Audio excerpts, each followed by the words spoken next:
The Lord is coming with thousands upon thousands of his holy ones to judge everyone, and to convict all of them of all the ungodly acts they have committed in their ungodliness, and of all the defiant words ungodly sinners have spoke against him.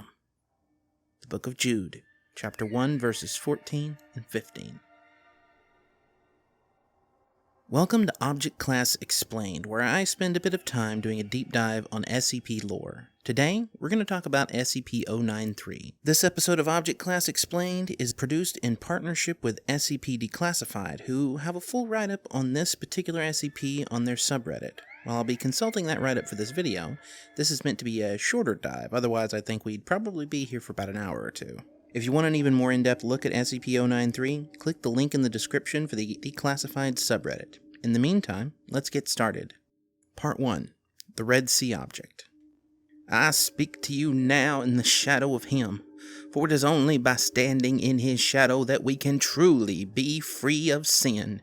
Here you may gaze into the mirror and know that you are pure and good and faithful. But there will always be those among us who wish to remain impure, those that eschew temperance and chastity in exchange for a pittance of pleasure, those that will not accept the truth of our great existence. And a truth it is, that we must lay down more than just our lives for his blessing. We must lay down our souls, and from that sacrifice, gain life eternal. The Most Holy Father, 1927. SCP-093, the Red Sea Object, is one of my favorite SCPs on the site. It's also one of the first SCPs that really grabbed my attention. A lot of early Series 1 SCPs never really drew me in any kind of serious way, but the Red Sea Object with its half-dozen supplements told a story that I could really get into. First, a little history. SCP-093 was one of the SCPs that was ported over to the Wiki during the move to Wikidot by FAR2. The original writer is apparently lost to time, but the rewrite of it was accomplished about 7 months later by Neko Chris. The version most people know and remember is the rewrite, not the original. It starts out simply enough. The core SCP object isn't too hard to really understand. It's a red disc with strange carvings on it that seeks out the nearest mirror when not being held by anyone. It also changes color based on who holds it. Oh, and also, if a person places it on a mirror, they'll go through the mirror into another world.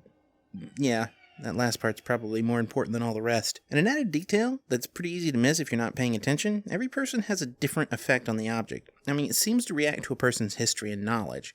You'll see hints of that come up later in the various explorations once you read them. It's important to also note that the containment procedures seem to have a strong directive that exploration of these other worlds are not to be carried out for any reason. And this might leave you wondering, what happened? But the plentiful exploration logs and recovered materials are available to tell you exactly what's going on.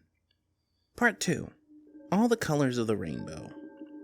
There is nothing more dangerous in this world or the next than a man who believes he is right.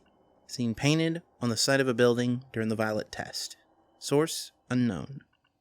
There are a total of 5 test logs in the documentation, and each reveals more and more information about the other world. One thing is clear from all of them. Something happened here, and it wasn't good. The whole of their society crumbled to nothing, and now monsters roam the ruins. I could recap the tests themselves, but there's a lot of detail here, and you're probably going to read them yourselves. So I'm just going to go over the common features that this world has. So, this world ended in the 1950s, but it has very advanced technology for the time. That includes laptops and self-driving cars. This world was also highly religious, and religious influence seems to have had an effect over most aspects of society. While the end does seem to have closed in fairly quickly, there are a number of hints that society was crumbling long before whatever killed everyone actually did that. There's a brown sludge that stinks and features in almost every single test to some level. And each testee seems to be surrounded by, in some cases, hundreds of entities that watch them move through the world, but which are only visible through the cameras. Also, giant faceless monsters with legs and arms of various sizes and shapes crawl around the landscape, looking for anything alive. And it seems when they spot a testee, they do their best to get to them. What we can infer from all these details is that the government of this society was highly religious, specifically some altered form of Christianity. Something was encroaching on the civilization from the outside, and the government was doing its best to fight back, but eventually they lost. It's highly possible that these giant faceless monsters are the things that the government couldn't beat, but if that's true, then there either is more of them than we've seen, or they are very powerful, because this society was incredibly technologically advanced. Finally, the red test happens, and this one is enough of a departure that it deserves to be expanded on a bit here. See, in the red test, instead of a D-class or a doctor, a technician is used, and he's able to make the object take on a bright red hue, a much brighter red than the object normally has. This is intriguing, and leads to a new test. This test takes the technician to a room filled with other copies of SCP-093 and portals to other places, and something happens there. And he loses contact with Control, and he comes back through. He seems fine, but during his debriefing he shows superhuman strength and kills someone.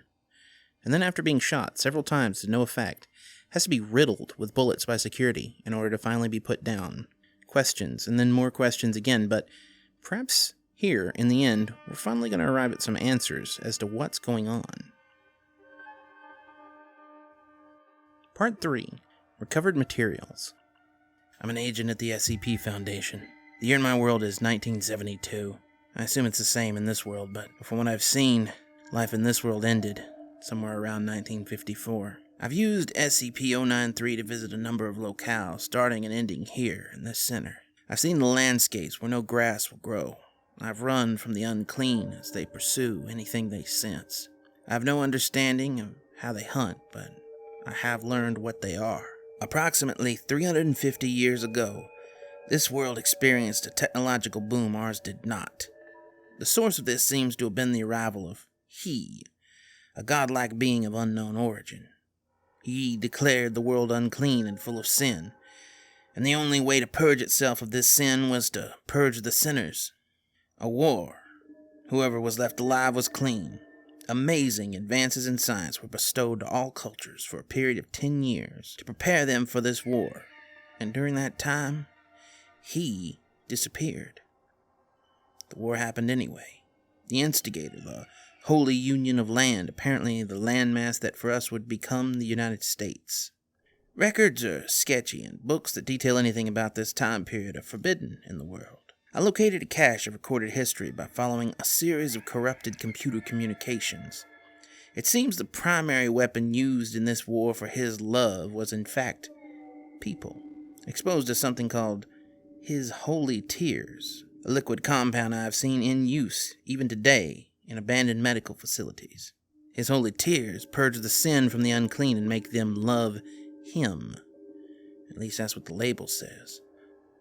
The records I recovered are very unclear about how this war was waged, except to state his holy chosen walked the lands of the sinful and took their sin unto themselves. Those who cried for his salvation received it, and are now our children. Those that denied his love were purified in his radiance. But something apparently happened that no one knew how to deal with. The unclean, the large creatures that are half a man and devour whatever they touch, that lives and breathes.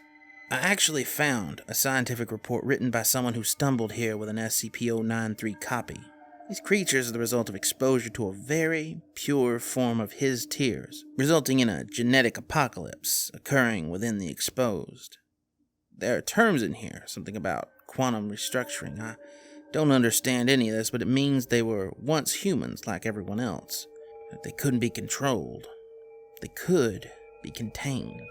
They seemed to be attracted to his tears, and a central point was established in various regions where a person with the purest form of his tear stays, keeping the unclean in that area, known as an unfertile land.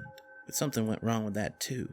Not sure what, but everything fell apart. The power structure, the culture, the people, all of it fell to ruins. And now those things shamble around the land as its new owners, with no purpose or direction. You could stand next to one of them if you could stand the stink, and they just slip right past you. If you catch their attention, though, that's it. They move like lightning if they need to, and like a snail unless they have a reason to speed up. Sometimes I think they chase just to do it, others move to kill. I think someone is in this facility, or someone's. Keep hearing voices and requests coming from the areas under the floor. I want to leave this before I explore the facility any further. I've sent SCP-093 back through the entry mirror to seal the gate. These things can't be let into our world, nor should we have anything to do with this one. We're simply not smart enough to understand it all, I feel. I don't think the unclean can die. They're immortal, but they don't want to be. They just want to die. They're in my head, I think. I didn't notice it until just now, but equipment in this room is starting to react to me. Words on the screen begging for help. I remember touching the tears, smelling it, tasting it. Just a touch.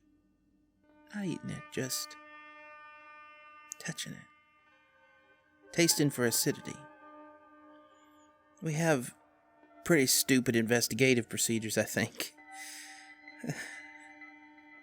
The Highfathers are alive. They have technology we only imagine in our comics, given by him. Some of the records on the machine indicate space travel, but they didn't go far. Just far enough to watch the world fall apart and wait to come back and take it. But if they're up there, who's in this building with me? I've seen the faces of the people, the unclean.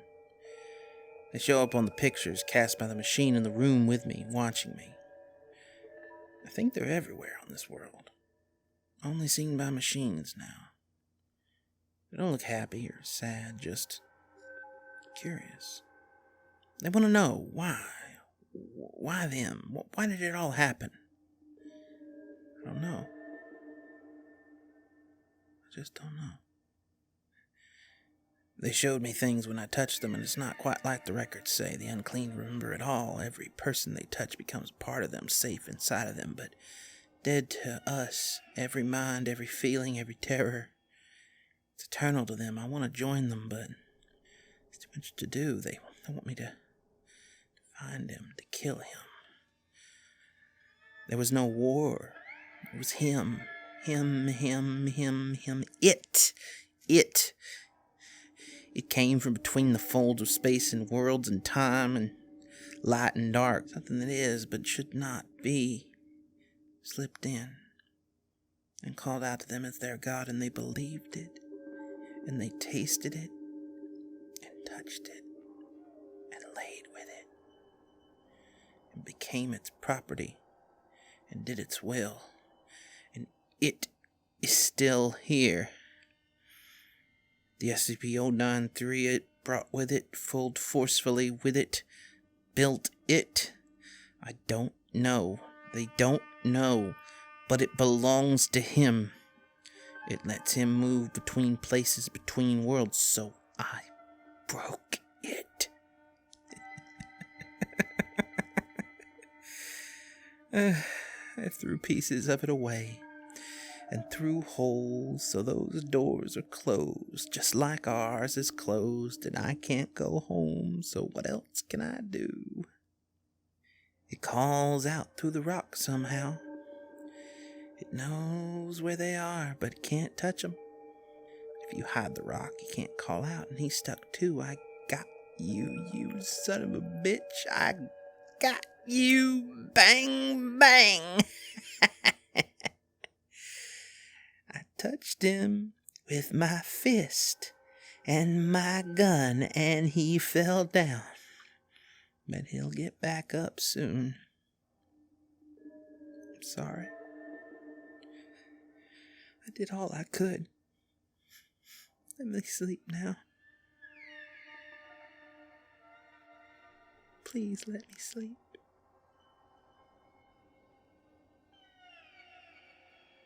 Part 4.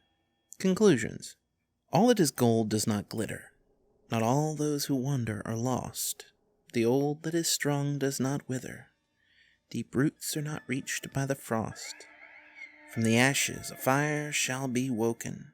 A light from the shadows shall spring. Renewed shall be the blade that was broken. And the crownless, again, shall be king. J.R.R. Tolkien. Now, given that the recovered materials pretty much explain exactly what happened to this world, I'm going to let Modulam's statement from the SCP Declassified subreddit stand as a fitting conclusion. SCP-093 is a story about the power of the past. A parallel world like ours was visited by a godlike entity that preyed on the foolishness of its people. And what remains of this broken, dead world is its legacy. Traveling from universe to universe along the red disks, he arrives at another world and slowly destroys it. Like a predator, He preys on our humanity and our beliefs, perverting them against us. And when the world is dead, he moves on. SCP-093 is one of these worlds. But those that remember our history will not be doomed to repeat it.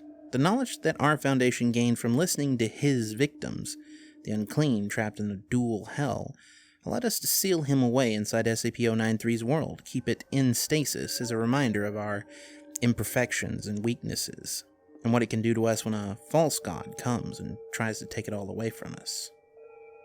That's all. If you enjoyed this episode, please hit the subscribe button. If you want to follow what I'm up to and get update for videos via Twitter, check me out there at Cimmerian. And if you want to support my making more content like this, check out my Patreon at patreon.com/DCimmerian. Thanks for watching.